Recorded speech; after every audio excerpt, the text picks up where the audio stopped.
Hello and welcome back to W Rated, the podcast where we willingly watch the world's worst rated movies. In today's episode, we are delving into another film on IMDb's bottom 100 list, welcoming a new special guest. So, for any new listeners, my name's Daisy, and as always, I am joined by podcast co-creator, editor, and host Claire. Claire, how are you doing? Feels like I haven't asked you that in a long time. We haven't recorded in a while. Yeah, so this could be confusing because we are recording this in June 2023 and we haven't recorded a main timeline episode in nearly a year. But main timeline. In the release of this, I've got like 2 or 3 other episodes banked that we recorded last summer. So fuck knows when this is coming out, what order it's going to come out in. But let's just assume I am fine, remain fine, everything is fine. Let's just assume. I kind of like being chaotic in that we don't ever cut out like what's going on for us, and then we could be really clever with it, cut but we out just quite embrace the chaos. No, I do cut out a significant amount. Okay, by the time I listen back, I've forgotten what I've said. So, which I guess good luck to you in the edit. Which I probably should say every time. Well, today I'm very excited to have joining us. Specifically for this episode, and people will soon find out why. Joining us today, horror podcaster and self-proclaimed non-apologist for this film that we're talking about today in question. Welcome to Brad Hanson. How you doing, Brad? Hello. At the time of recording, I'm happy, healthy, and alive. Hey! And long may it continue. It's a pleasure to be on W Rated, a podcast that it's close to my heart as someone who also has an affinity for terrible fucking movies. You're at home here. I'm glad that yes, I'm glad to find 2 kindred spirits fighting the good fight for the worst that mankind has to offer. I did see a chat between the 2 of you talking about B movies, so I feel like you have found your people with each other. I mean, this is how much I love bad movies. I wouldn't even think that's a bad movie, but jury's out, I guess. Jury is out. And we'll be talking about bees a lot today, I feel. Brad, we have a bit of a tradition where we like to ask the guests to introduce the film and just give a little bit of a background. Sometimes people haven't really got a existing relationship with the film, but I'm going to guess that you do. So please tell us all about that and tell us what we're going to be talking about today. Ladies and gentlemen, today we'll be discussing the Neil LaBute directed masterpiece that is The Wicker Man 2006, starring the one and only incomparable Nicolas Cage, in which he... You're going to need to come back and do that for every film now. I'm so sorry. I'm a professional. I do this. I would say I do this for a living, but people pay me peanuts. So I'm making this off of the cuff, so bear with me. We follow along Edward Malice as he tracks to the island of Summer's Isle, not Summer Isle, because that's too difficult for Americans to say or comprehend. Helping Willow Woodward find her missing daughter, Rowan Woodward, despite the fact that he has no jurisdiction in Washington. What he meets is a matriarchal hive, so to speak, of, quite frankly, one of the best feminist day camps you could ever hope to attend. And from there, chaos, mystery, a lot of punching ensues until we get to a denouement that is sure to have a real sting in the tail. Oh, sorry. I think that's the first use of denouement in this podcast. All other guests, first and last, please probably. Bring up your game. First and last. I think that might be the first intro synopsis I've given an applause to as well, but I felt like that pun as someone that works in PR is just chef's kiss. That's what I'm known for, is my puns. Yeah. Brilliant. So tell us more about your relationship with the Wicker Man. Is it the remake specifically, or is it the whole story, including the original? So this all came out on an episode of the Evolution of Horror podcast that I'm fortunate to be a part of most seasons. And we were talking about the Wicker Man on a very matter-of-fact kind of way. I can't remember in what discussion it was. And during the recording, I turned to Mike and said, you know what, I'll be honest with you, I actually prefer the remake with Nicolas Cage. And that was kind of the first time that it was almost like my coming out party. It was the first time that I'd really acknowledged it, and I was met with, I'll be honest with you, a lot of derision. A lot of people were saying, "What's he talking about? What's he smoking?" And I thought, I'm going to double down on this because I don't back down, double down. double down. So I've now made it kind of a life's mission. So I basically re-memed my own life. Brilliant. To the fact that you obviously now know that I'm currently sat with an original cinema poster from 2006 of the Wicker Man 2006 behind me. And more importantly, have tattooed my body for the rest of my life with Nicolas Cage's face. And it's a big one. It's like a full forearm. Oh, it's big. Yeah, it's a commitment. I love this. Yeah. It's amazing. Yeah. Just it's a real commitment to the bit. Yeah, just take that one thing that makes you uniquely you that everyone goes, huh? And you go, yes, this is me now, and I fully embrace it, and everyone better know about it too. Does this mean that I now need to get a full-arm tattoo of John Goodman as Fresh Yes. Yes. I think you yabba dabba should do. Hey. Oh no, that means I'm going to have to get a Shrek episode. I'm going to have to get a Shrek tattoo now, aren't I? If you get a... It's going to be Donkey. It's going to be Donkey. Do you think? Yeah, I think you're more Donkey than Shrek. And I mean that positively. Yeah, annoying as fuck. Yes. I mean, I also have a tattoo of Craig David, so I'm not really one to make good life decisions anyway. So. Or the best life Did that come out of an equal conversation where you were like, I just really, really love 7 days more than filming in, and everyone's like, what? No, I work in film and television insurance, and I work with over a lot of Essex boys, all right, mate, or West London money. And I was talking to a West London money, and he said, Brad, I just got to say, I fucking hate all your tattoos. I think they're all fucking disgusting. But like, you know, if I was ever going to actually get a tattoo, it would be of Craig David, because he's a fucking ledge, unironically. And I said... What year was this? 2015. Wow. And I said, jokingly, I'll do it. And then he booked an appointment, and we went and did it. Oh my God. I don't even like Craig David. And I now have him on my leg for the rest of my life. Oh my God. I'll once we finish recording, I'll show it to you. Yeah. That's a brilliant story. Stop the recording. That is insane.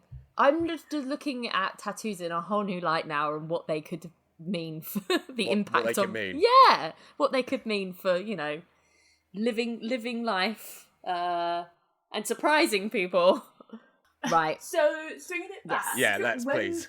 When do you think the first time you saw this movie that is now a very important part of your physical life?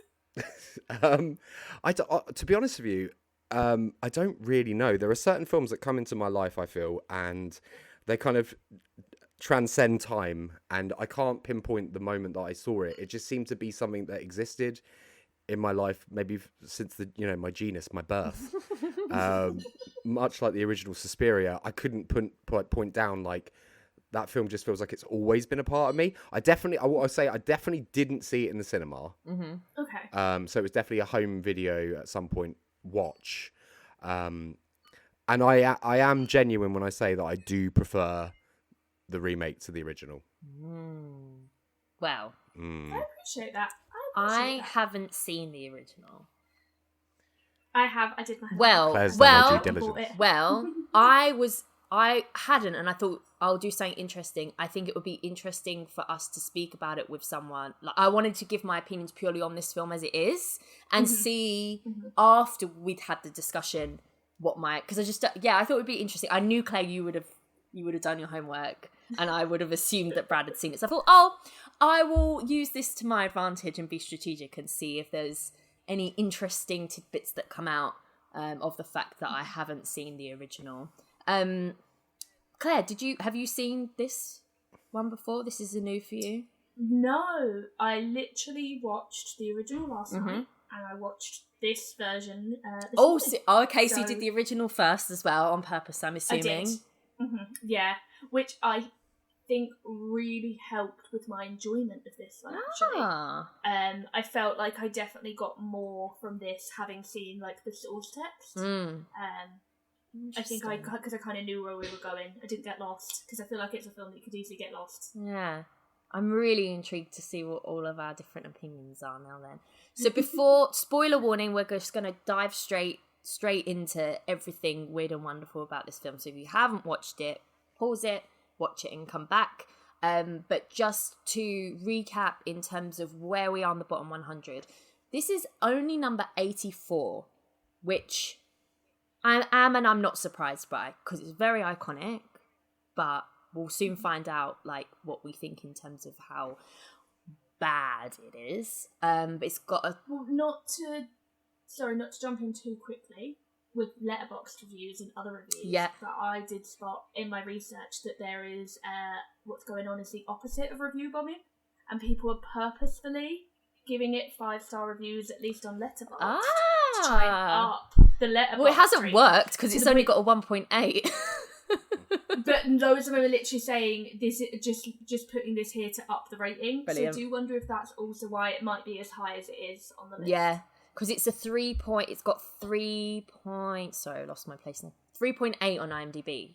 Yeah, so it is the better end of the scale, shall we say? But I love that. We need more positive, like upping the ratings. We get too many. What's the opposite of review bombing?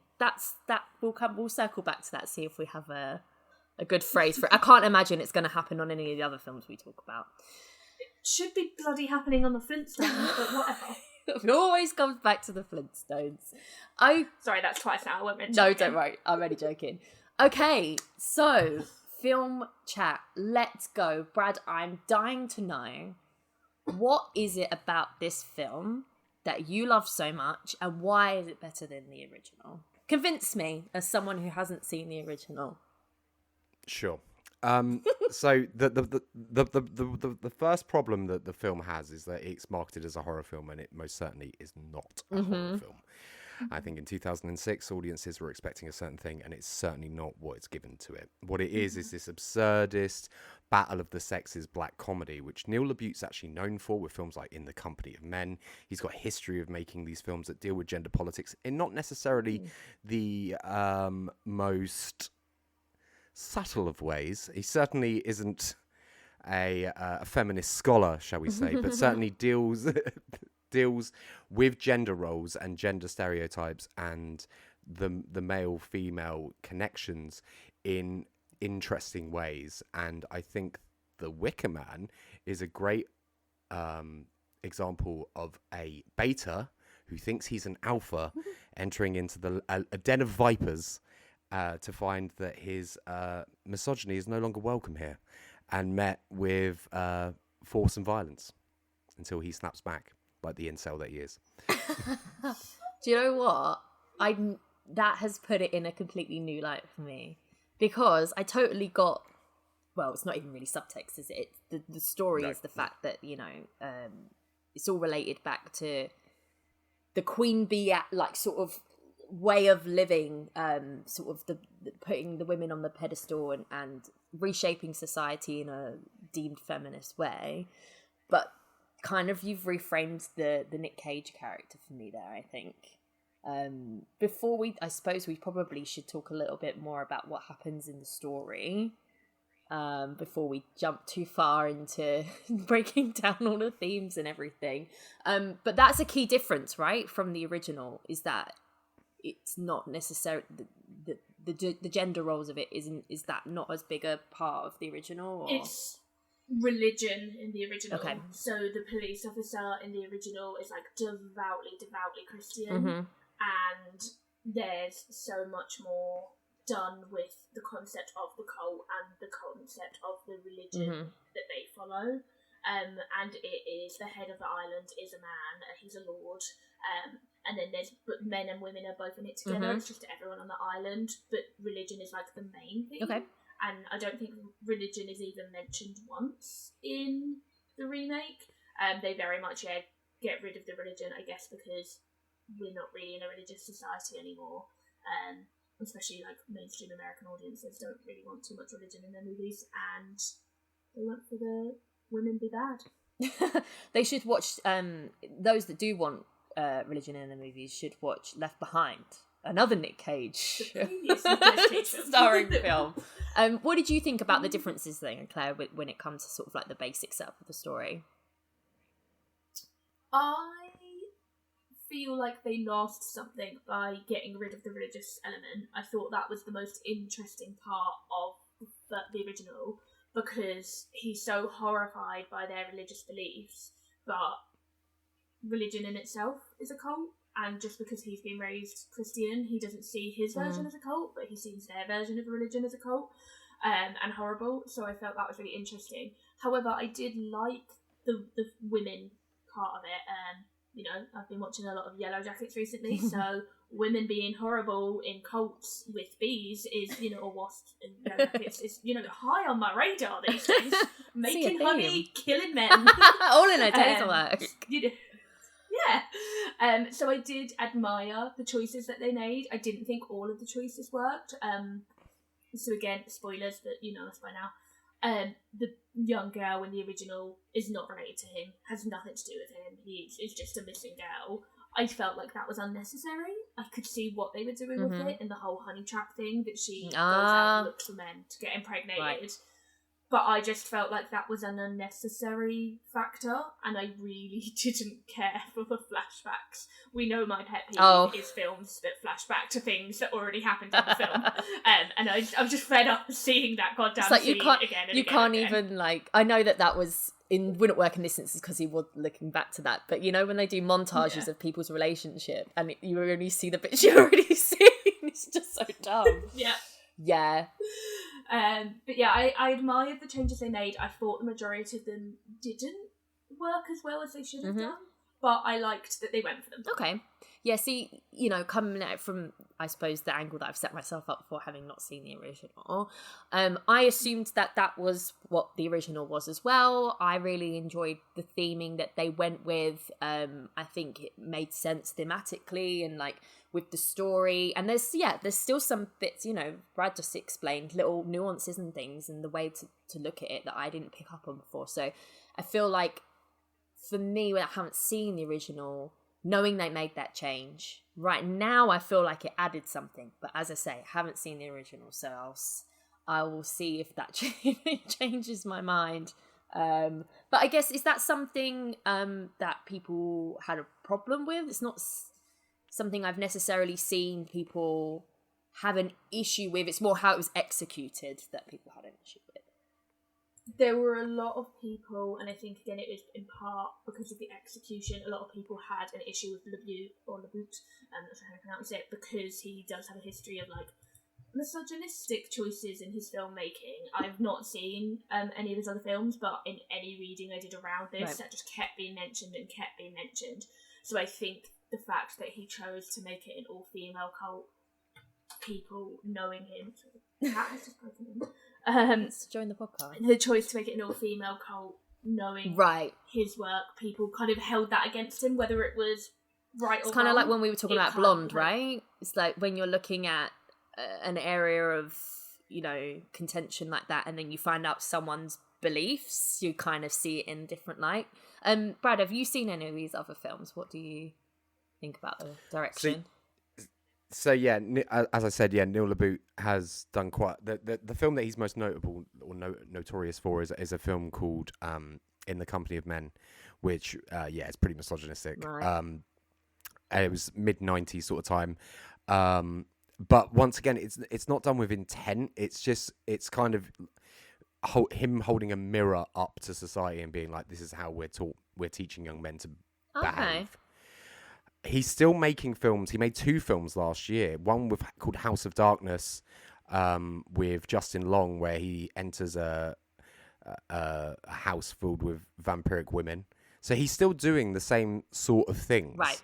And then he also made, like, an erotic thriller about a librarian, which was not very good. Swings and roundabouts. But he's always been drawn to this male and female dichotomy. Mm-hmm. Yeah, it's an interesting. It's interesting when someone has, like, it's nice when a director has a thing that they're passionate by, driven by, they want to explore. So that in itself has piqued my interest to watch his other films, whether or not I'll like them or there's something else going on toward there. But I don't know. Brad's face says yeah, no. I don't know. I'm intrigued by it, even if it's just to compare or paint a bit of a wider picture of context of this film. He is. I know that you said before about what you liked about this film. And Claire's obviously shared that she prefers the original when it comes to the story. Overall, like, where I know that you prefer The Wicker Man 2006. Do you want to just tell us a little bit more about the differences that you see there? What works for you? Yeah, what works, what doesn't work when you're comparing the two? So I have no actual issue with The Wicker Man 1973. I think it's the way that it explores, but as Claire said, religion, but also sexuality. There's some great scenes with him getting a proper lob on, with like a woman dancing naked next door. She sings him like a seductive song while she rhythmically shakes against the walls, which is the point when my housemate walked in the room, and I was like, there's a naked lady doing some dancing. Don't worry and she was about like, it. okay. Okay. She must just assume now. Okay. She's like, podcast. You're like, podcast. Yeah. just a quiet Sunday morning. Yeah. Don't worry about it. So this is a film that really kick-started the memification of Nicolas Cage. Right.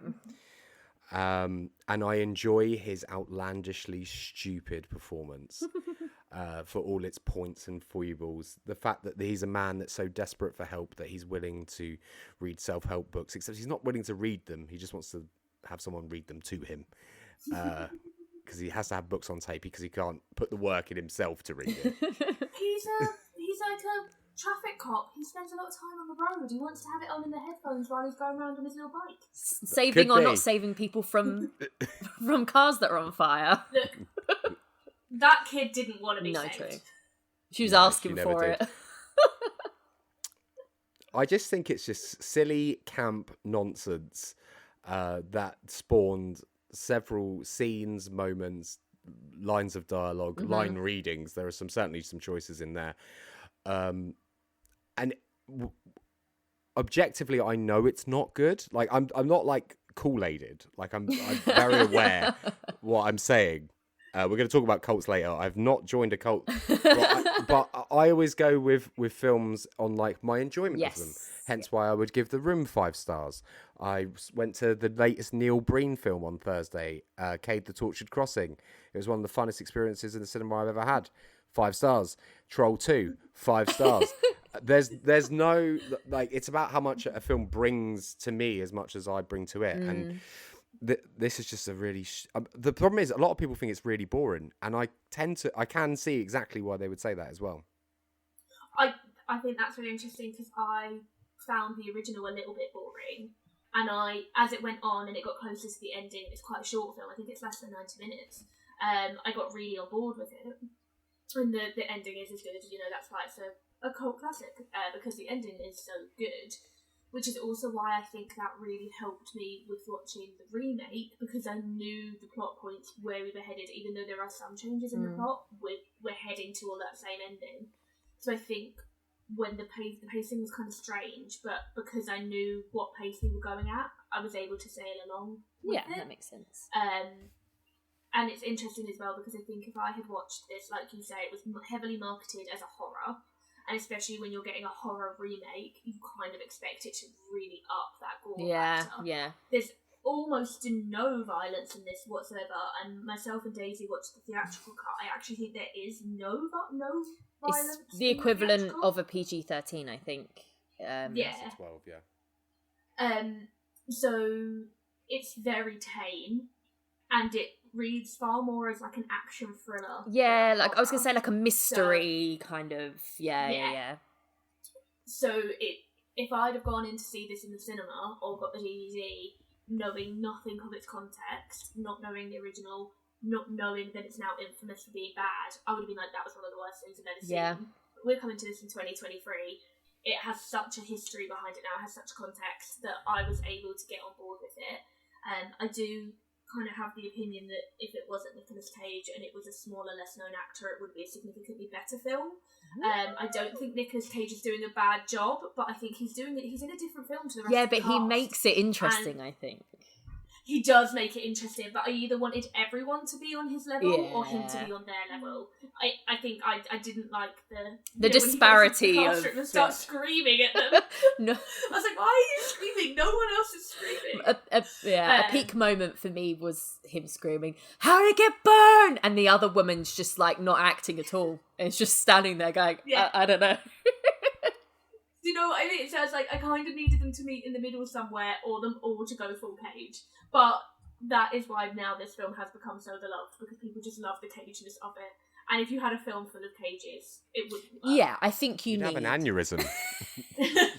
Yeah, you need the ebb and flow, I think. I kind of like the absurdity of...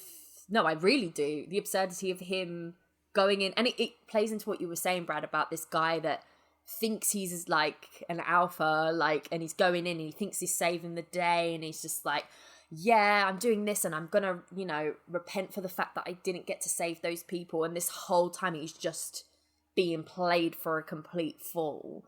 And I like that the way that Nick Cage plays it is just going full into that, stealing bikes, you know, punching out people, and all the while they are just laughing at him behind the scenes. Just makes that payoff so much funnier, I think. But like, the fact that I've said funnier just goes to show, yeah, this isn't the enjoyment of this isn't the horror aspect at all. It's, I mean, Nicolas Cage has come out now when he was doing press for Unbearable Weight of Unlikely Talent, or Massive Unbearable talent. Massive Talent. Just that title will never stay in my brain. Brilliant film. oh, I didn't like it, but that's for another day. That's a different episode. That's a different episode, yeah. Ooh. But he did during the press of that say that Wicker Man was always meant to be a comedy, that they set out to make a black comedy. Yeah, I get that and vibe. Everyone just didn't understand their genius. Right. Whoa. I mean, some of that's wouldn't call it true. genius. Some of it's delusion, but definitely black comedy. He seems proud of it, which I like. But I always like when an actor has a bad film and they still stand by it, because they chose to make the film for a reason. well, he's got plenty of bad films, Yeah. Mr. Cage. But I mean, This is not the worst. bringing back what Daisy was saying about the classroom, that's actually quite for me a pivotal scene in that film that really kind of plays its hand in terms of how I read the film as this absurd black comedy about gender, or about, you know, gender roles, because he walks into that classroom like he is the dog's fucking bollocks. He thinks he is and he's going up to all He's the... like, I'm a police officer, walking in, and you're like, yeah. I got my badge. Yeah, and they're all like, And give then a shit. and they're like, you seen this girl? And then he has the audacity to kind of like rub out I the know. William Bell pose. I know, I was a bit like, I don't think even police officers should do that. That's rude. I'm not going to doubt your due diligence, but there is an Irish saying above the chalkboard. Right, yes, I saw about this. Yes, and the translation of the Irish saying literally says, "The king has no sting." So it's about the emasculation of this man in its purest form, as little girls laugh at him. And he's like, "You little liars!" Oh my god, that's a really good impression. You think this is not the first time I've done some Nicolas Cage impressions? Not my first rodeo. Yeah, it's these little details, I think. I think if I was to watch it again, I'd be looking for all of those little nuances and everything. And it's interesting you brought that scene up, because I felt like that was a pivotal moment for me watching it as well. Because I knew, you always know something's up. I mean, I've gone long enough without seeing it, but I'm alive, so of course I'm gonna have no certain aspects of what's happening and what's gonna happen. I've seen a fair few films in my time to sort of predict where it's going, but you know something's up, but you don't quite know what yet if it's the first time you've seen it. So it's always good to go back and watch that. But that classroom scene got me. It hooked me a bit more in terms of where is this going? Who's got the power? Why are they doing it, etc. So that scene really stuck out for me. It was interesting as well. Obviously, she speaks to the classroom teacher, and then he goes, following wherever she sends him off to, and is it the same actress again? And he was like, oh, I've just seen you. And then that's the same actress that comes around later, the classroom teacher who steals his bikes. So, you know, I quite enjoy that relationship they have together. There's a weird thing with twins that I'm not quite sure I understand why there's so many twins in that film, but there are. There's the two blind sisters. Oh, of that are course, like, yeah. There's the man coming. And then there's, I think, 2 sets of twins in the girls, group yeah. as well. But also when he meets the second teacher, she's got all the boys, and they're literally just like they're all just like hitting sticks into dirt because they're just because you know they're all just there to shag and do the heavy lifting. That's their jobs. Yeah. And it to not to offend you as a man, but that should be how it is. To be honest, it sounds quite nice for me. I'd be jacked and in both senses of the meaning. I don't mind being put out to stud. That's fine. It's definitely, yeah. Maybe there needs to be a bit. I mean, it's coming up to. I was talking to someone about how long this it's been out for.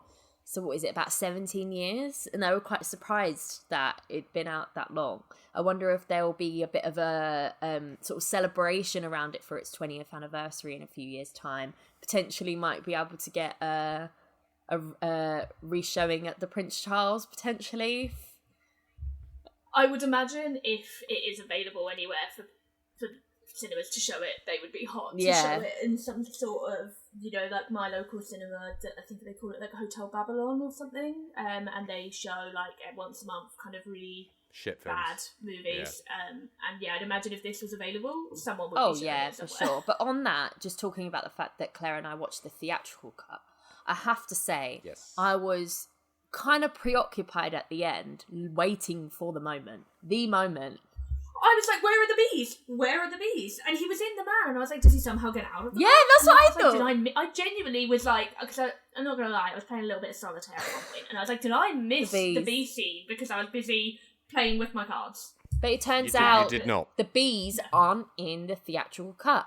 And when I went back and watched the extended or the unrated cut, I realised that the dialogue from that scene is overlaid with a later scene of him being taken to the Wicker Man. And in the theatrical cut, when you get that voiceover of him screaming, being like, killing me won't bring back your bees. This is murder! And you'll all be guilty! Why is this a voiceover? This is so shit as a voiceover. This just so this you knew something was up. Then... Whereas I thought it was quite an interesting choice. I didn't necessarily know something was up. I just thought it was a bad choice. I was like, oh, this doesn't work for me. And then when I realised it's because they cut the scene out, I was like, oh, that makes so much more sense. Because I did think it was a weird choice. Yeah. But even, like, I understand why they cut it out to remove the rating. Like, they have to do that because there's laws for what can and can't go. But when I then watched the unrated version, I didn't feel like it was that heavy or anything. Like it's not egregious. It's not violent. No, it's over really quickly. It's only like an extra few minutes. So it really, you're right. I'd imagine it's because it's torture. I think it wouldn't necessarily be so much what it's showing, but like the thing, because you know how now the BBFC's big thing is any sort of sexual thing. Okay. They're like making 18 automatically. Because it's the context of 2006 the thing, yeah. But yeah, I guess I just was expecting a bit more horror, but I still enjoyed it. I was still intrigued by the story, even though I felt it was like a little bit predictable. Like I don't think anyone would assume that. You always knew that a twist, quote unquote, was coming with it all. But overall, like, I thought the story was interesting enough. But yeah, I don't know. I see what you mean, Claire, about it being a better film if Nick Cage was maybe replaced by someone else. But I don't know if it would be half as enjoyable or memorable. It wouldn't have been on the bottom 100 because nobody would have seen it. So director's cut wise versus theatrical, in the theatrical you're treated to something that isn't in the director's cut, and that is the stinger at the end starring a now cancelled James Franco. And that doesn't that was exist. Unnecessary. So I'm glad they cut that out of the director's cut. It doesn't exist in the director's cut. So obviously they're setting up for the inevitable sequel that didn't come. Oh dear. So yeah, it's him and that other guy in the bar, and obviously we meet Lily Zabretsky, and she comes, and it's her job to now spend like 3 years cultivating a relationship just to get knocked up and fuck off back to the island or whatever the the plan Surely is. there would be quicker, more efficient ways to do that. It doesn't take 3 years to get pregnant. It doesn't take 3 years, but you've got to make sure they're down bad when you leave. So they're gonna come back. Right, I see what you mean. You got to get the hooks in them. Mm-hmm. The pincers. It has to be the right kind of man as well, because she was saying, like, Ellen Bernstein was saying, like, this plan has been in motion for years, because they need to make sure it's a specific kind of man that when he is told that the child has gone missing, will drop everything and come. Yeah, but that's also true. the kind of man that no one's gonna really come looking for. Yeah. Okay. Yeah. Yeah, I got you. I'm on board with that. Because that's established at the beginning, because he's like, I don't know anything about you, mate. I didn't even know you were shagging anyone. Because he's such a absolute nothing burger of a person. But like one thing for Daisy that you won't know is in the police station at the beginning, there is a missing persons poster. Claire, I don't know if you noticed this. I did not, but I can see where this is going. There's a missing persons poster for Edward Woodward's character from the original 1973 so this is Wicker canon. Man. Yeah. It's part of the part of the canon. And obviously, you know, with Edward Woodward, if you take out all the D's, his name. Iwa Wiwa. Iwa My Wiwa. dad used to tell me that all the time.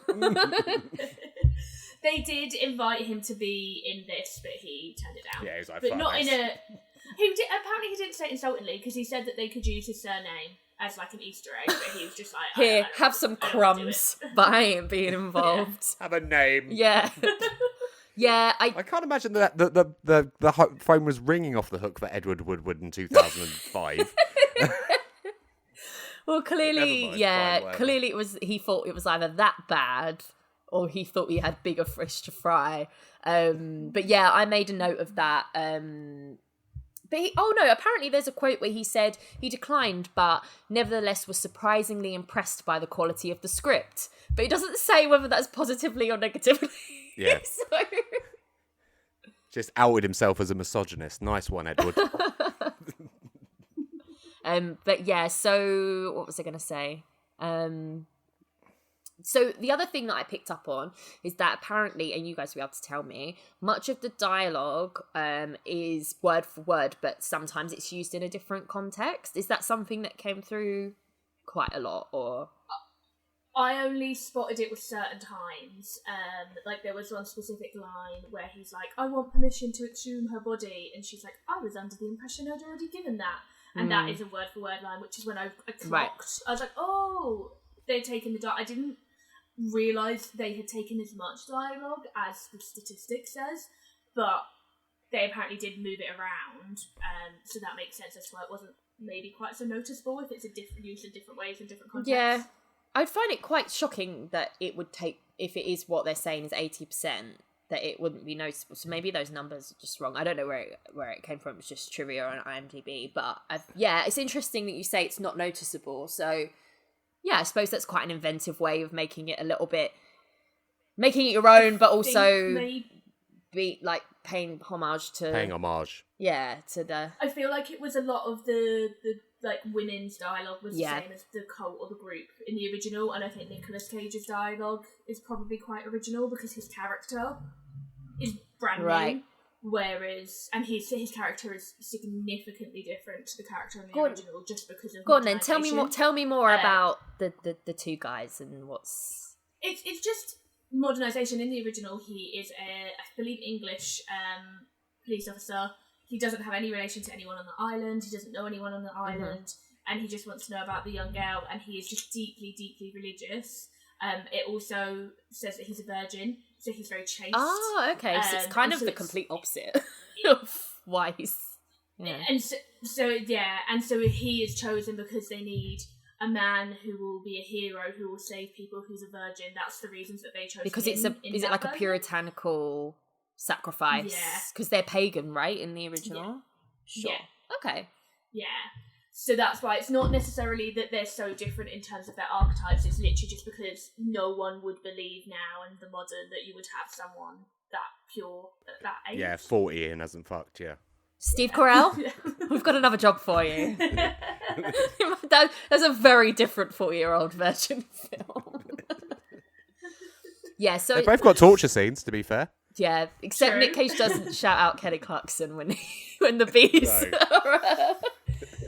Yeah, Kelly Clarkson. I mean, it could have worked. Nick Cage, I think, could make anything work in that context. Honestly, yeah, definitely. So we've spoken a little bit about his performance. I'm interested to hear your guys' opinions as well. Where it kind of ranks for you with his other performances. Do you see this as a bit? I know that a lot of people see this as more of the wacky end of the Nick Cage scale. I would probably say so, but I think we spoke last time, Claire, about how we actually haven't seen as many Nick Cage films as we thought we had. But you've seen more now. I feel like I've doubled that very pitiful number to a still pitiful but slightly better number. Did it inspire you after that last conversation? It was both a little bit of inspiration and just like luck of seeing things on at the cinema. And then also last year when I had COVID, I just really, really for some reason wanted to watch like stupid. Oh yeah, I remember you saying that. So I did the Holy Tonic Trilogy, for the Soul. Rock, Con Air, and Face Off. So that helped as well. So yeah, I've got him uploaded now. So yeah, I think last time I only had 4 that I'd seen, and now I have 50. Oh, nice. So, that's an improvement. That's like quadrupled nearly. Yeah. I think this is of his wackier ones and his less successful. It definitely feels in the right bucket with Left Behind. Yeah. And it doesn't feel like it should be in the bucket with Moonstruck or Pig. No. Though in Moonstruck he is giving an insane performance, just in a very different way. Mm-hmm. Still Nick Cage at the end of the day. So yeah, he had a wooden hand in that one. It was great. What do you think, Brad? I've seen 97 Nicolas Cage films. Oh, right. The fact that there even is that many. Insane. He is my year. You get your letterbox stats every year. He is always my most watched actor every year, without fail. This goes towards the upper echelons of the ability of Nicolas Cage to freak out. I would say if you're looking for a more frenetic performance, I would obviously recommend Vampire's Kiss from 1989. Not got that one Oh, yet. Baby. That's a good one. Love it. That's a good one. That also, his performance in Zanderley is very funny. And there's also one called... There's a couple of others. Fuck, off the top of my head, I can't remember what it's called. There's one where he's a coke dealer and it is unbelievably stupid. But yes, it doesn't meet like the acting chops of Pig and Leaving Las Vegas and those kind of more prestigious pieces. Yeah. But then you look at something where like he can intersect the two in one film with something like Mandy, where he's giving a really soulful performance, but also just going absolutely ham in a bathroom. So like. Well, yeah, no, I'm looking like I'm known for not being a Lynch fan, and I can see Wild at Heart on my ratings. Oh, he's great in that. I thought the acting in that film was some of the worst acting I've ever seen in my life, but apparently the rest of the world saw something different because he does that prestigious crazy that works for everyone but me. Interesting. Yes. I'm definitely going to have to see more stuff. I mean, I completely appreciated what he was doing here because I think he's iconic for a reason, right? He is himself. He goes for it. I think some people said that they didn't feel like he went as hard for it as maybe he could have. Like, I think your point there, Brad, about he could have got, like, he has gone further before, but would have made it a bit too much of a parody, I think. He is trying to tread the... He's already at odds with, like, Ellen Burstyn's very, he knows he's... centered. The room he's in, you know, but he still makes it his own. What do you think about... So you've spoken about the story and his performance, but, like, when it comes to Neil LaBute's, like, direction, like, what do you think about how he brought this version of the story to life? I'd be very interested, having not seen the director's cut, to give the director's cut a go. The copy of the original I've got has the theatrical and the director, and I was recommended to watch the director, but I had already started theatrical. So I would love to now watch the directors of the original and the directors of this, because the director of the original is significantly longer, whereas, as Brad was saying, I believe the director's cut of the remake is significantly shorter. Yeah, it's a little bit shorter. It's a little bit shorter. They cuts I'd out a love lot to of the see bump. what fat he trims. Yeah, what fat is he trimming? So it's not just that they have the extra scene in; it's that it's actually recut. In a side, it's not anything too dramatic. Say it loses the stinger at the end, and a few bits and pieces are swapped and chopped around. But there's not. It's not like you're missing it. It's a completely different film. You know. Yeah. I read recently it's only 12 seconds to call it a director's cut. Oh, did you hear that? That's the minimum, or like the minimum it can be to be considered a director's cut. So, I wouldn't. I'm trying to save you some trauma here, and say I wouldn't break your back. Maybe I think this type of film requires a bit of distance. I'd maybe revisit in a year, see how you feel about it. Yeah, maybe when you've got hankering to watch it again, watch the director's cut instead and see. At least you won't have to. And I would say get some mates round. Video. Go on. Get some mates round, have a few drinks. Yeah. And watch it just do as a drinking game. Drink every time something stupid happens. I can't get my friends to watch good films. I'm not going to get them to start watching bad films. Yeah. Well, come back to London and we'll change that. Don't worry about that. Let's all go. Let's do a drink along at the Clapham Grand or the Prince Charles Cinema. I don't think this is a Clapham Grand vibe, but they do like their drinkathons. It's interesting you say about there's a director's cut, but there's not too much change. So obviously he did kind of, for the most part, have his stamp on it. I thought it was quite, do you know what? I thought it was quite cozy. I loved the visuals. Yeah. I loved the costumes. It felt of its time. I think you got that down. Like, I was watching it, like, I had the morning off work and I was watching it and I had my cup of tea. And I don't know, it just felt very, like, I got sucked into it, into the whole vibe and the atmosphere of it all. I feel it would be quite a good one just to watch, sort of like of an autumn evening for a little bit of a mystery spooky vibe, but not like if you're not in the mood for like proper horror or something. So yeah, I can't really fault it from that perspective. Didn't blow my socks off, but I still enjoyed it. Any other thoughts on watching it? Any extra thoughts this time round, Brad, that maybe you hadn't thought before, or new revelations? So I was fortunate enough. This may be my 5th, 6th, 7th, 8th time. God knows how many times I've watched it. But this was the first time I got to show it to my girlfriend, my long-suffering girlfriend. Oh my Lily. God, what did she think?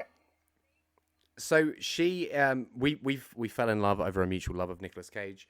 Amazing. We matched on Hinge. One of my the really crap statements that they make you write. Yeah. I said something along the lines of Nicolas Cage has never made a bad film. And she came into me DM, into the messaging. She was going, what about this? And I'm explaining. And it turns out her greatest film, her favourite film of all time, unironically, is Gone in 60 Seconds. Brilliant. So that's when I knew she was made for me. Much respect for that. So your wedding, the tables are going to be themed different. Right? Vampire's Kiss table, loads of garlic. But so it was nice to show it to her. She was actually really nervous because she knows how much I love this film. Yeah, I was going to say there was seen the tattoo and then you've only just got around to watching it, but I imagine it was quite a big deal to watch that for the first time with you. She was a lot more nervous than I expected her to be, but like the film doesn't really ask much of you as an audience member. It is you could put John Pertwee in that and make it Midsummer Murders very easily. Yeah, you could make that a regional detective show episode, and she loves NCIS, so I knew that I'd be all right because she likes a procedural thriller. And this film is a pretty procedural thriller. He doesn't do anything too flashy with the camera. There is some egregious flashbacking of flashbacks. And flashbacks of flashbacks that are flashbacks. Oh, it was the dream within a dream. Oh, that was funny though. The smash out, the crash zoom out. The zoom out, and then comes in the trap. No, that was that made me laugh. That really did. That's so good. And even like his first arrival on the island is he's going up there, and all the women are just like, what the fuck are you doing here? Fuck off. And the two like lumps are like carrying the stuff up, and he's got that wet dripping bag, and he's like, what he got in there, a shark or something? And then they just let that statement hold in the air like a fucking smelly fart. They're just all looking at him like, what? And then they like have a look and they kind of bitch him out. And that's like the first kind of like iteration of like them emasculating him, right, cucking him. Yeah. From his own autonomy. That was funny though when they kind of made him jump with the bag.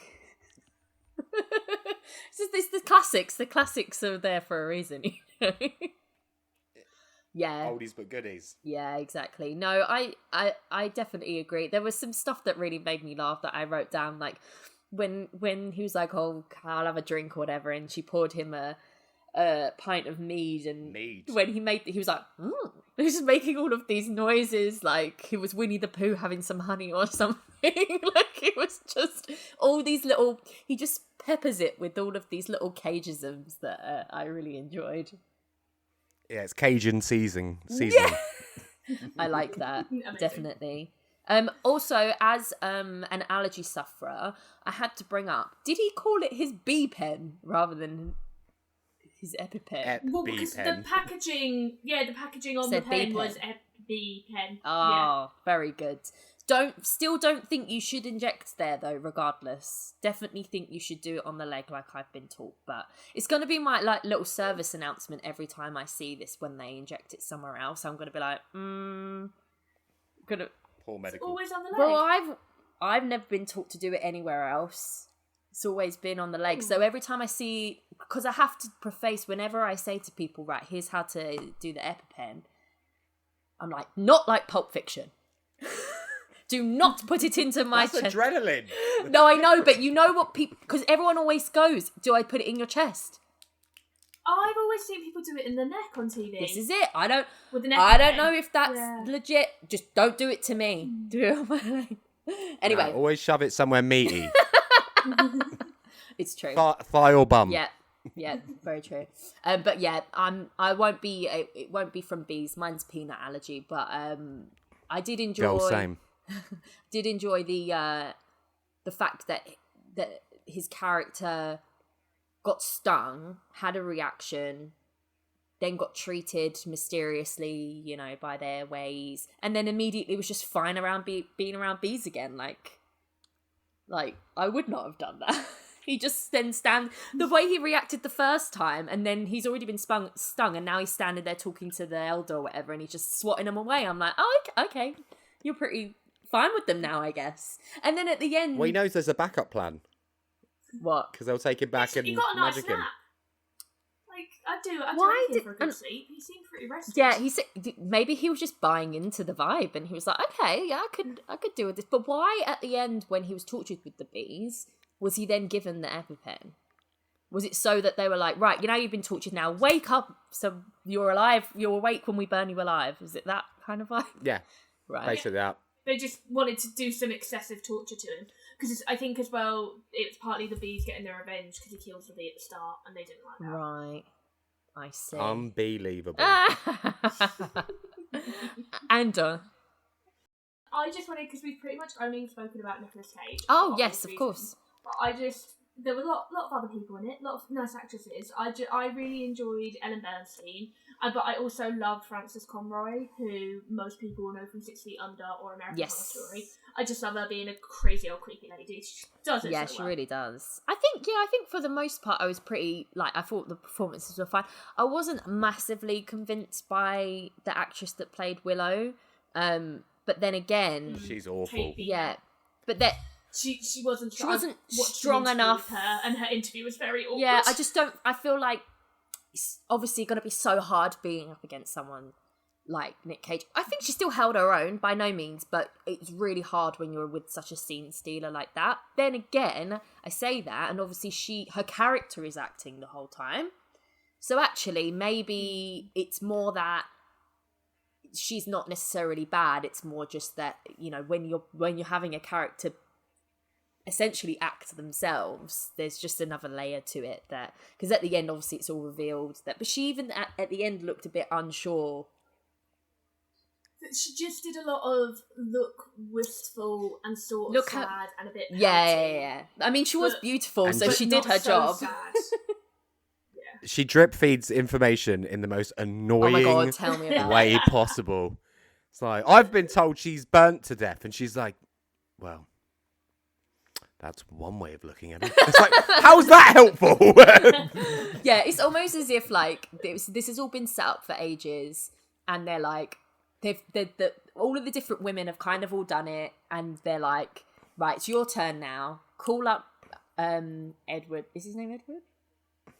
Edward Malice, male phallus, yeah.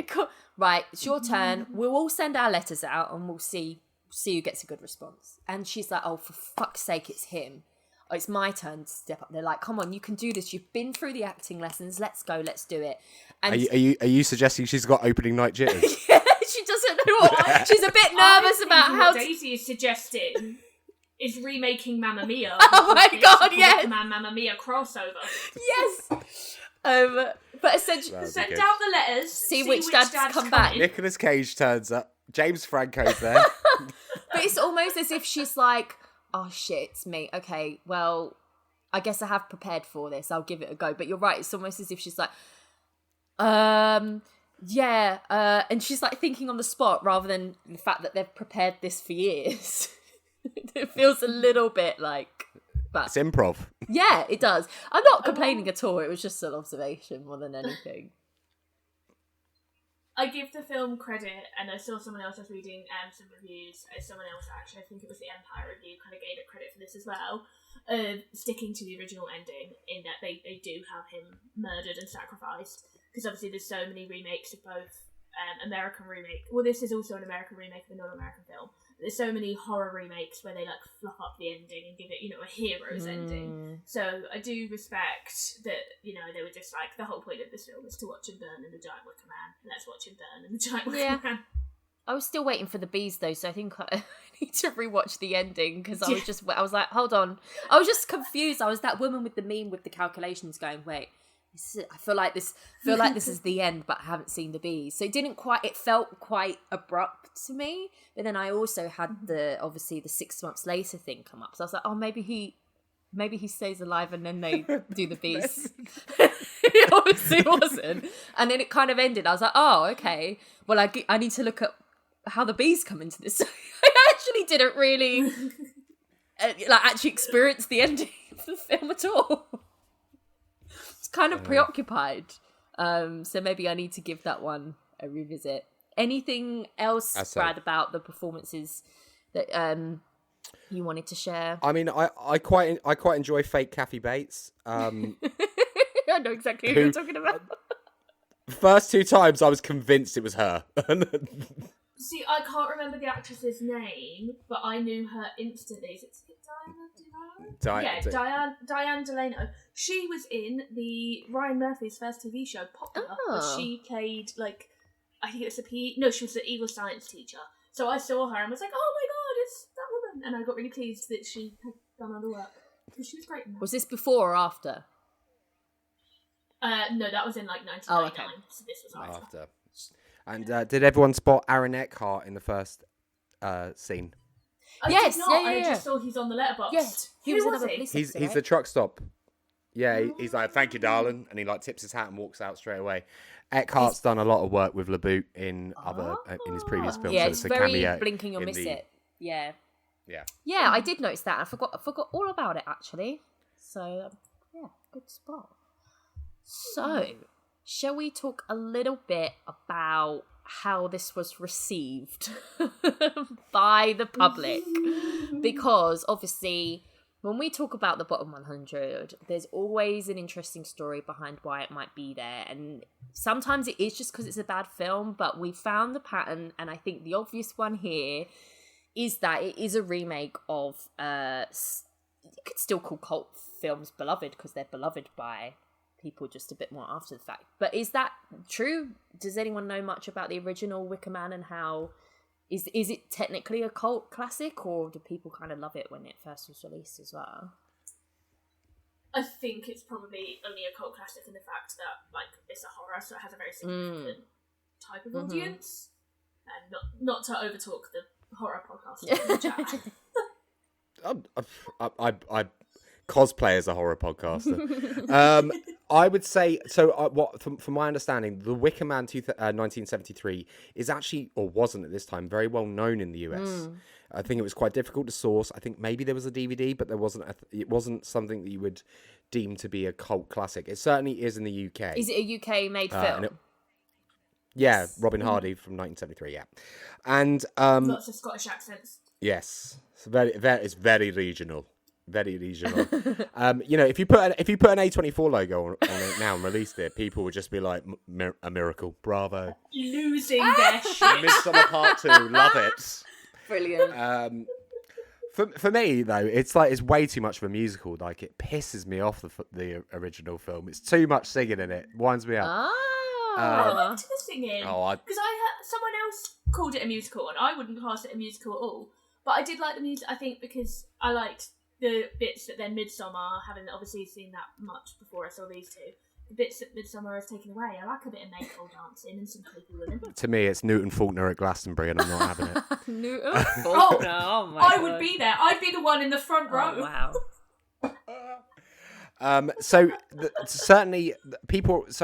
I guess there's two ways of looking at it. So there's the precious Wicker Man fans who see this and go, "You're spitting on a legacy of a great film." Fine, you can feel that way. But similarly, there's also, you have to remember this came out the same sort of time as films like Hostel and Saw are doing bits.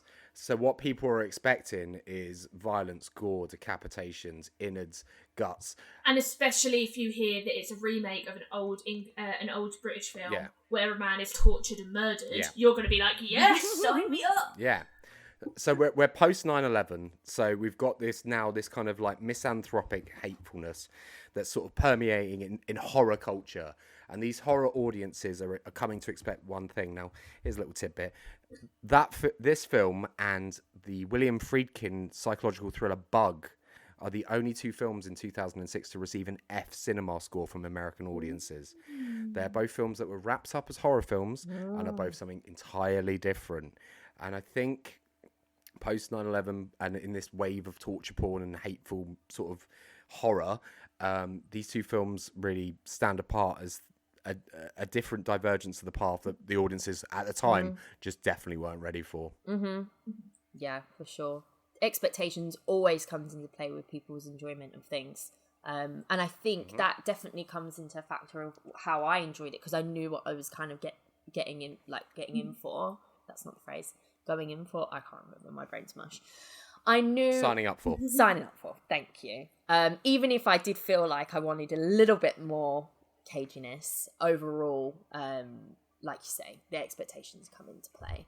What I will say is that it has been nominated for a few awards.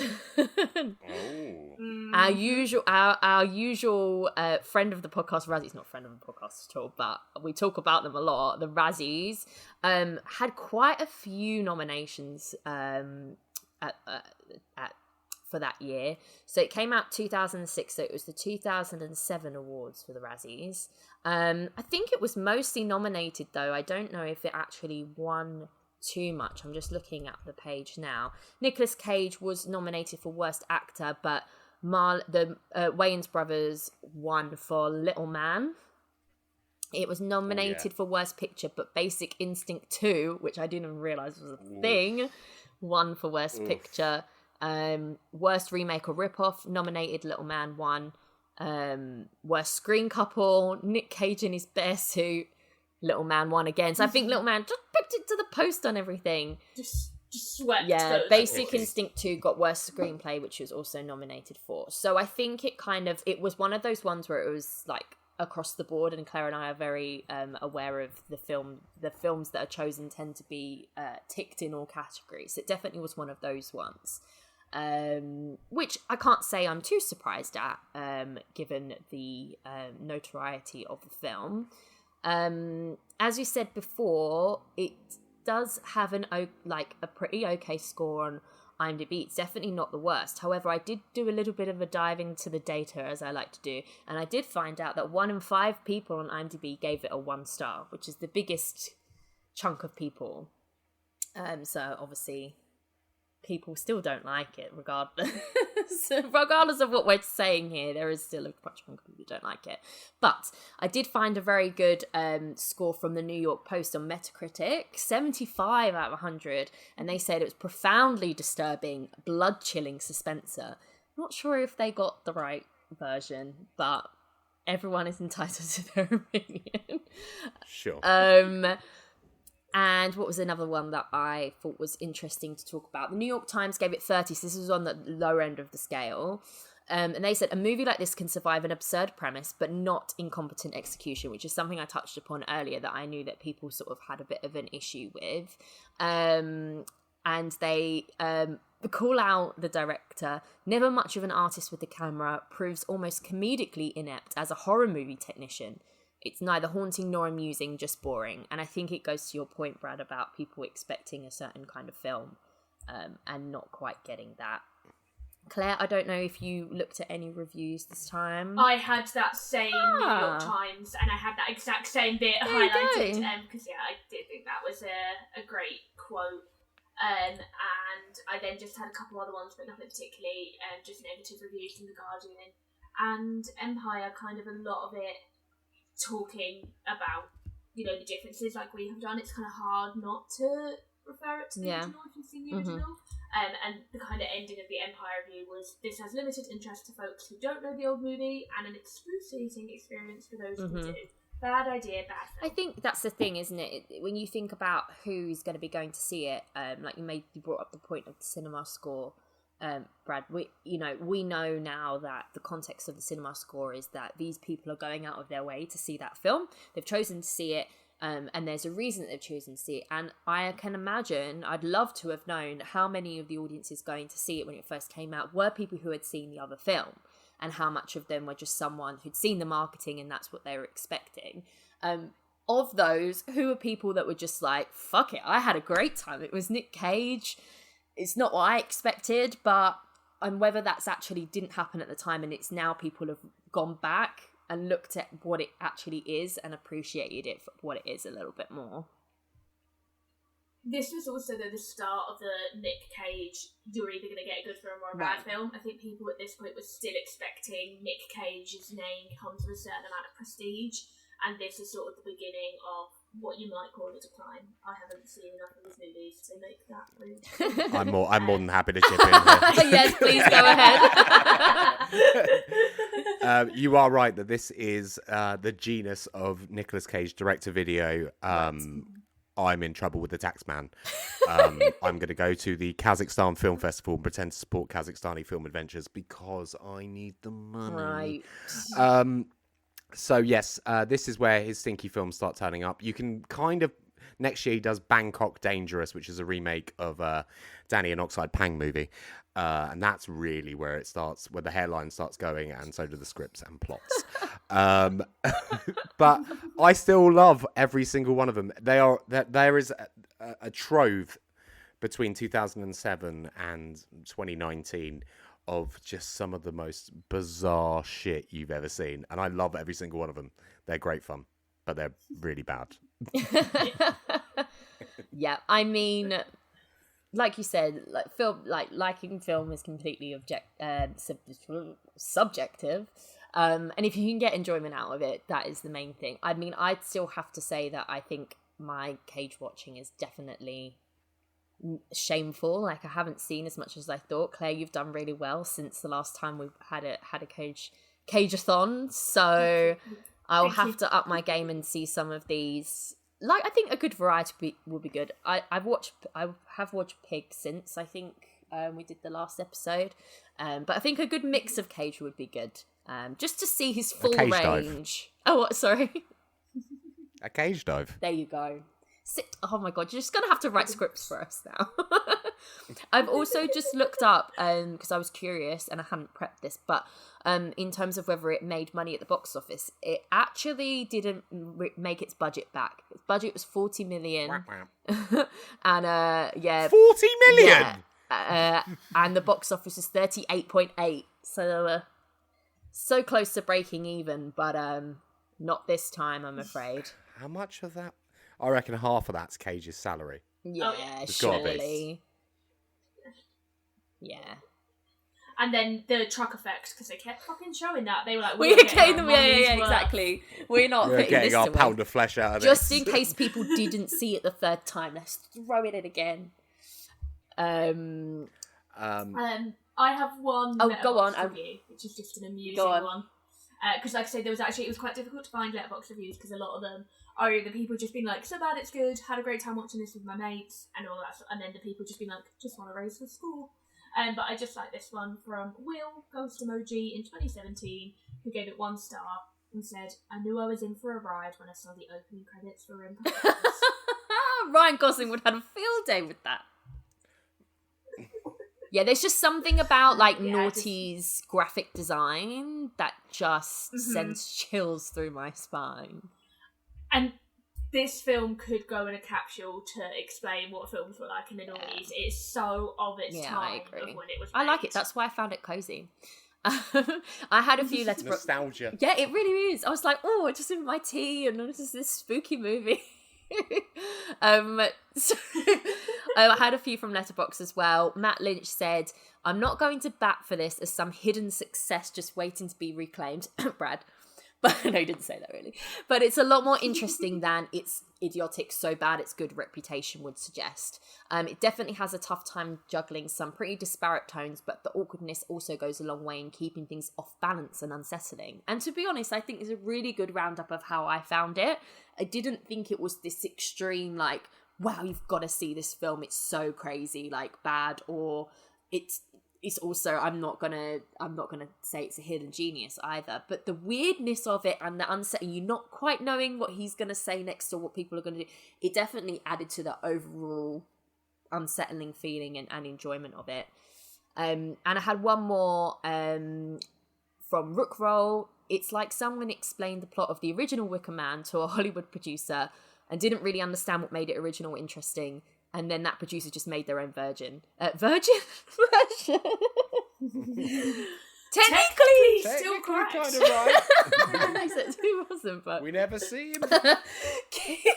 Keith's got started reading Cage as the next word. Cage is fun to watch, though, and the island looks like a nice place to go on holiday. Like, I've said this multiple times in the real world, but I would be so susceptible to a cult. I genuinely am surprised I haven't been indoctrinated to a cult by this point. And I would 100% go to a cult of all women just chilling. Making honey. Supporting women, making honey and killing police, like killing cops. Fucking sign me Honestly, up. That's Firefest 2023 for left-wing women. They've just got ACAB plastered everywhere. I'll wear my Bert and Ernie ACAB t-shirt. The girlfriend was like, I'd be well up for moving here. And she was like, no offence. I was like, I kind of get it. It makes sense to me, really. So, I think it's time we all shared our ratings for the film. So, we do it out of 5. I know, Brad, you've already said that you'd seen mine, got a sneak peek. But I will go first, as I've sort of like summarised what I've sort of felt about the film. I'm going to go with a 3. So it's pretty down the road for me, but it is leaning more on the positive side because I did enjoy it.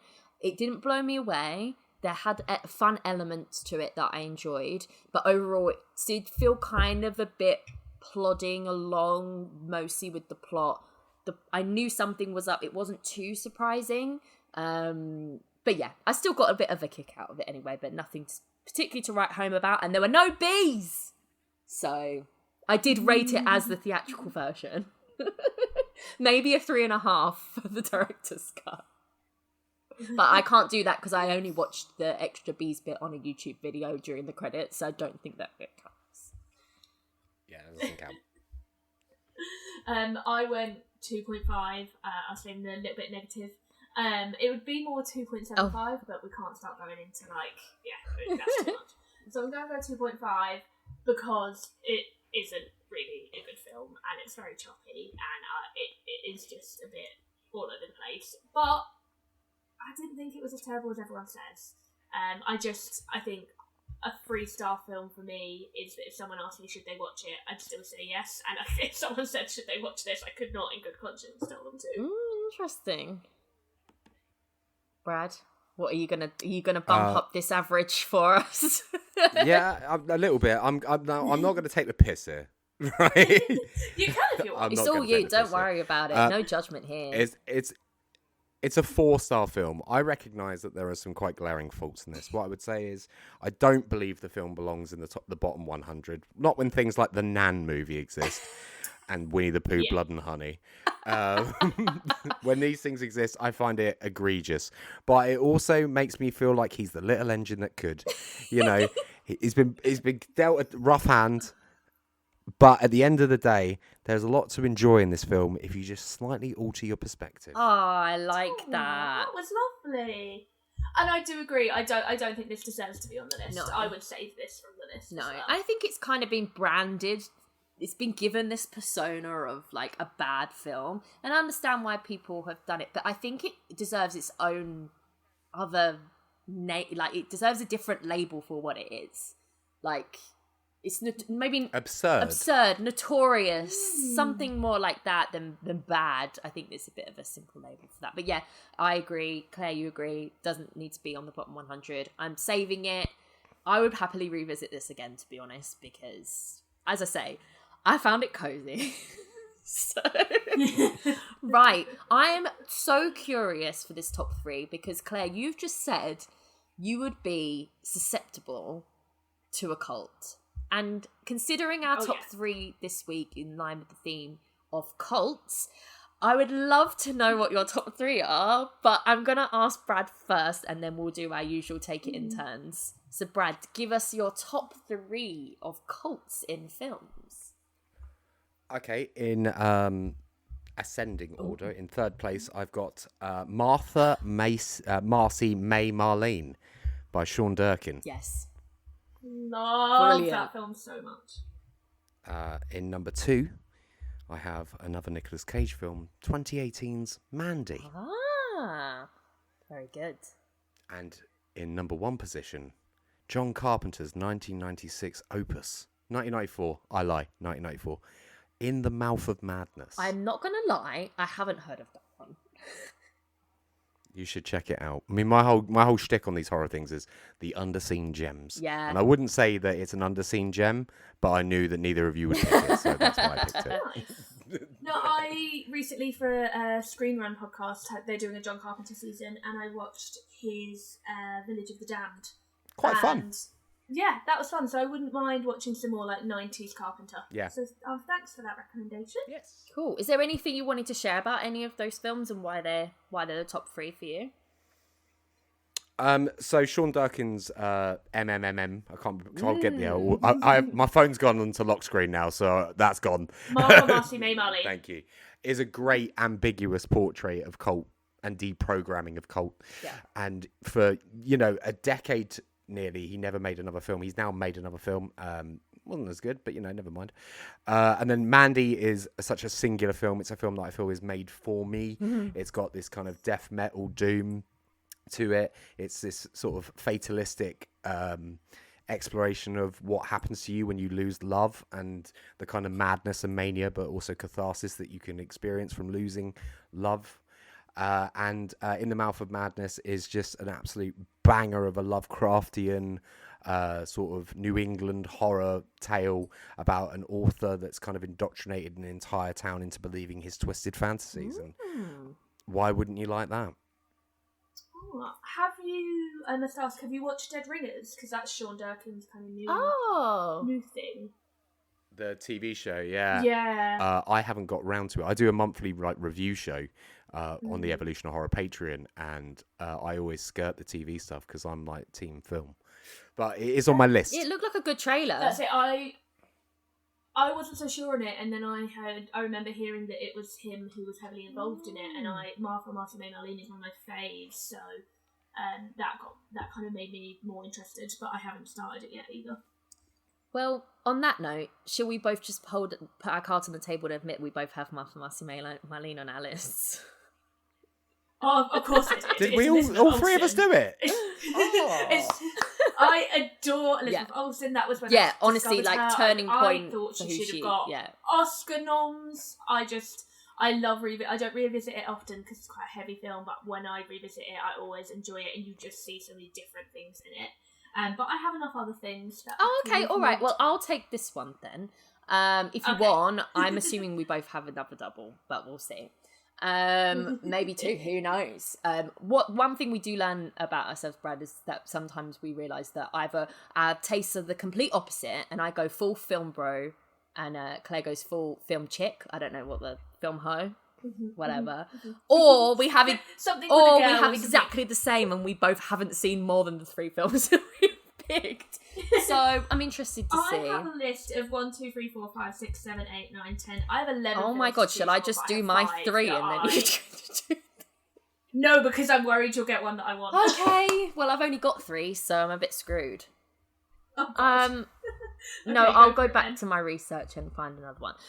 Martha, Marcy, May, Marlene really reminds me of sort of the turning point where I really started to get into film. It was when I was doing media studies at A-level, and I broke down a scene of this and a scene of Another Earth, if you guys have seen that.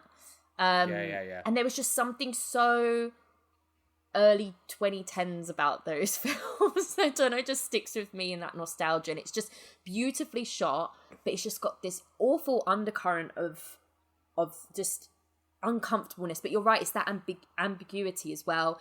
Sarah Paulson's fantastic. She's the sister in it, right? That relationship that they explore, and I just think it's a fascinating look, like you say, of that coming out of the cult and what it means. It comes at it from a bit of more of a human way of how these things actually happen. But we so rarely also get the perspective of the, like, having left.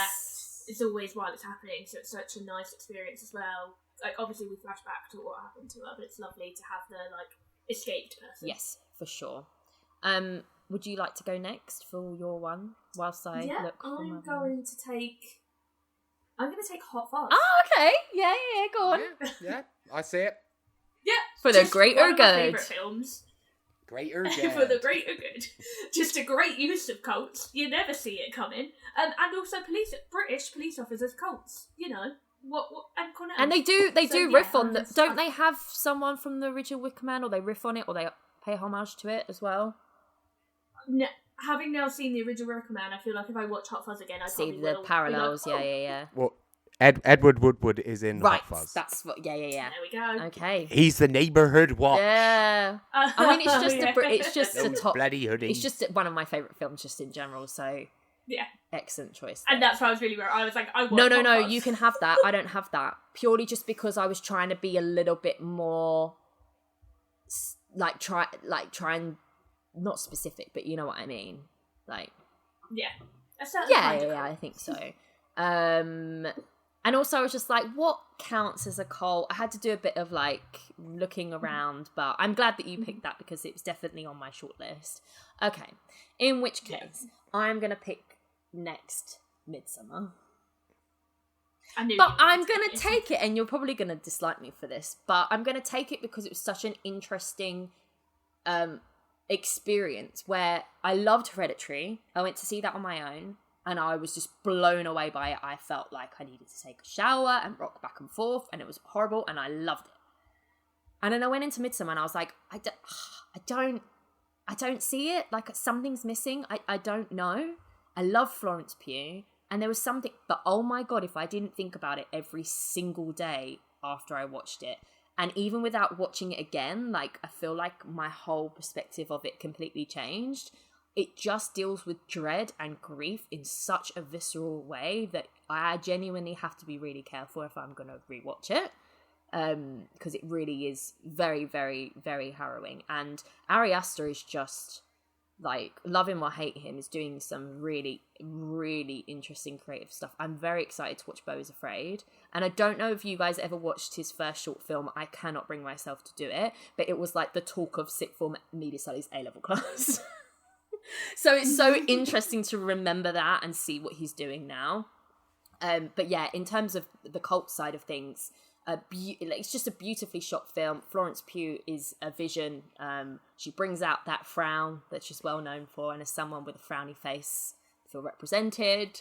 And if you haven't seen it, prepare yourself. It's quite a hard watch, but it's definitely one that I think people, if they're into this kind of film, they're into something that's a bit different, a bit challenging, that it's definitely worth checking out. So, two things.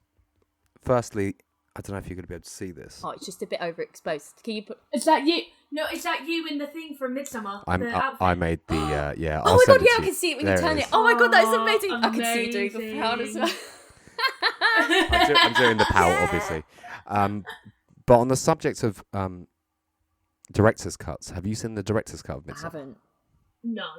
It's better. Ooh, Excellent. Because I okay. feel after watching Wicker Man today, I really wanted to give it a rewatch, and I just didn't have time. So if I do give it a rewatch, I'll specifically do the director's. Agreed. But I mean, the director's cut of Midsommar is Quite long, right? it's a bit longer, but it really contextualizes why he ended up in that bear. Right, okay. And how he definitely you get a lot more of the kind of toxicness of him, and it was quite shocking, obviously in the theatrical, but in the directors you're like, bitch, put him in, burn that motherfucker, he's gotta go. I also now realise the parallels of the bear after what we've just watched.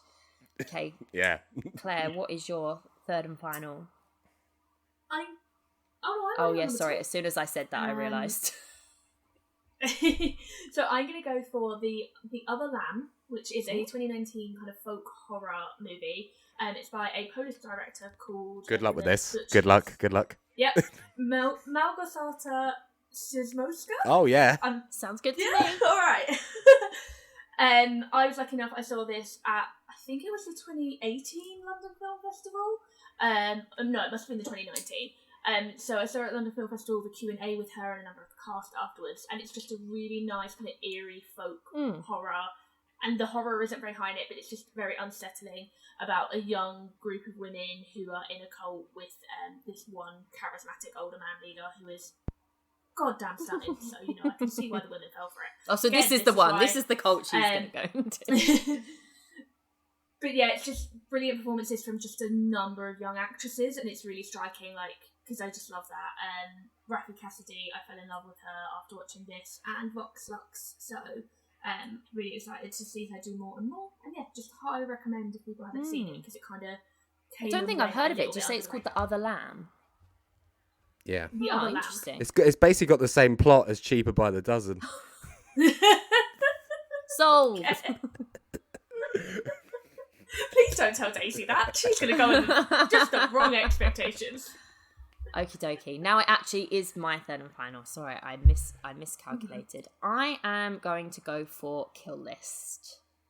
Not seen it. It's, again, weirdly, I don't know why all of my choices are, well, Midsommar isn't, but my other choice was I watched it around the time of being a teenager. I think it came out in 2011. And my ex-boyfriend told me about it and we watched it, and again, it's one of those ones where you go, well, what have I just watched? It creeps up on you. It's by the director Ben Wheatley, who had a bit of a career resurgence after that. His film Filmed in England was quite highly anticipated. I actually have met him. He was at one of the Empire conventions or whatever they did one year. And then he did High Rise as well. I don't know if you've seen that, Claire. No, but I've heard of it and I recognise Yes, the and they names. did Free Fire, and then I don't think people like Free Fire. I have not actually watched any of the other ones. I've only watched Kill List. And then I was just like, oh, what has he done recently? And I've just seen that he's directing The Meg 2, which is just... Electric Boogaloo, yeah. Yeah. So, really, really interesting one, because he had such a... I think it's because my ex-boyfriend was obsessed with him. It's he's a bit of a time capsule for me that only existed then, but he's obviously still working and doing stuff, and I have watched his other stuff. But Kill List is just quite a quiet indie horror. It's English. It's got that kind of I don't know if you've ever seen Eden. Is it Eden Lake? That's also Eden Lake with Michael Fassbender. Yeah, it's also got that kind of just, I don't know, really gritty, British, it's, sometimes American films can feel a bit glossy, and then you watch something that's from where you're from and it feels just that bit more real and it's dour. Yeah, it's just got this really bleak tone to it, and it's just really, really fascinating. To be honest, I've forgotten I'd really need a rewatch, and I'd be coming in it quite fresh again, having not seen it for a while. But you're basically... I've got such a good joke lined up for it as well, but I don't want to ruin it. Oh no, yeah, you have to just tell me quietly. and Claire can cover her ears. But I was gonna say I could just cover my ears, but I have to edit the episode, so we'll have to do it another time. But yeah, it's got that mystery element of this guy, you know. Well, he's a hitman.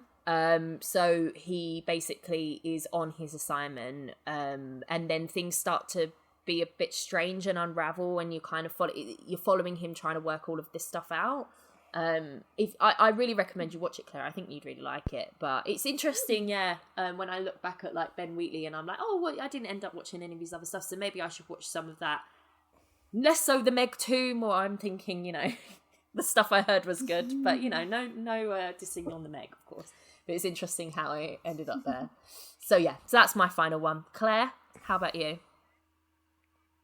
Cool. So I would love to go. What I would have done would be Rosemary's Baby or Society, but I have used both of them in other top threes somewhat recently in the run of the show. Years ago now for us, recording it because we're weirdos. So I'm gonna go, but they are brilliant cult movies. I'm gonna go for Kevin Smith's Red State. Oh, I don't think I know this. Deep cut. I watched this during the pandemic and I thought it was great. It's got John Goodman in as well, which always helps. And it's like a uber Christian cult, if I remember rightly. And it's just really weird. And it's like a couple of films. I feel like it's a couple of films in one that like you change who the lead character is throughout the film. And I just remember like by towards like the third act, just being like, this film was so. I've seen this poster and I did not realise it was a Kevin Smith film. Yeah, but it's like really silly and stupid in the way that Kevin Smith films are. But I don't remember enough about it. But I just remember really by the end of it being like, that was fun.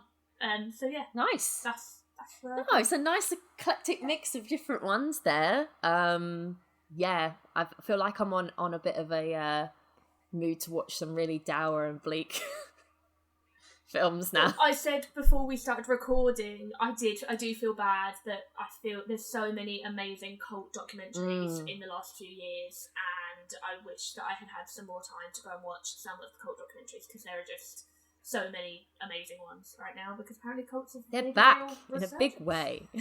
Yeah, if you have any recommendations, let us know on Twitter when you listen to this episode, because I think they're all the whole subject is fascinating. That's why there's a whole sub-genre about it. Great. That was fantastic. Thank you so much, Brad, for joining us and sharing all of your Wicker Man knowledge and passion. And I'm definitely going to have to check out the original. I'll let you guys know what I end up thinking about that. But yeah, listeners, let us know. Have you seen it? Are you going to see it now? Have you seen the original? Do you think it deserves a place on the bottom 100? Find us on Twitter and Instagram at WRatedPod and on Letterboxd at WRated. Brad, where can we find you, and is there anything you want to shout about to our listeners? Sure.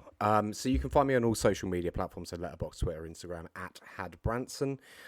In August time, I'll be launching a new YouTube and podcast series with my friend Ash called X Rental, where we take you through the dusty shelves of video rental shops in the 90s, looking specifically at 90s films, leaning towards the cult, but, we're going to do as many heavy hitters as we can. So that will be out sort of August time in conjunction with some of the blockbuster films we're going to do, like tie-in episodes and bits and pieces there. Other than that, you can just find me normally skulking around cinemas in London, moaning that Nicolas Cage is in there. Just before I go, you told me that a former guest recommended me to be on this episode. I can't remember. Fucking hell! It was when we first launched the podcast. Someone said to me, "Oh, if you're doing the Wicker Man, you need to get Brad." So I will promise you, I will go back through my old Twitter DMs potentially. I'm not holding out any hope. I've looked at your guest list and I've I don't know if it was down, a guest or someone who had already messaged about when we launched the podcast. Well, so I'll try and find whoever it was. Thank you very much for giving me yet another soapbox to stand on and fight to the death that this film is quite fun and you shouldn't be mean to it. Please make yourself known. If you remember it was you, please. So Brad can personally thank you. Well. Claire, what about you? You can find me at Clare Ellen Hope, Claire without the I, on Twitter and Instagram. My Instagram is full of pictures of my housemates' cats. My Twitter is full of me talking about Taylor Swift, complaining that Taylor Swift won't tour in the UK, and probably more of that to come, because when the fuck will she? Well, maybe she will now. She's going out with Matty Healy. Oh, they've just broken up. It was announced like 5 minutes before we started recording. Yes, he's awful. Not that I particularly like her either, but I don't dislike her. But that was that was weird. Anyway. Look, I'm part of the cult of Matty Healy. I know. If he wanted to sit with me, I'd be down bad, man. Ooh. You know, I'm susceptible to fucking arseholes. Okay. But yeah, less about my lack of a love life and where can we find you, Daisy? Well, I am on Twitter at Daisy Vic Edwards, and I'm on Instagram very rarely, and Letterboxd, Daisy Victoria Edwards. The most interesting recent thing I'm doing on socials is doing a full rewatch of all of Fast and Furious. Not that I've really put anything beyond a star rating on Letterboxd, but if you do want to know my official ranking, I will be happy to oblige in a couple of weeks when I finish. Cool. Well, thank you for tuning in, everyone. If you enjoy listening to our pod, we'd love if you could give us a follow or a subscribe. And if you're feeling particularly generous, a rating or a review. We hope you join us for the next episode where we take on our next worst rated film. See you then.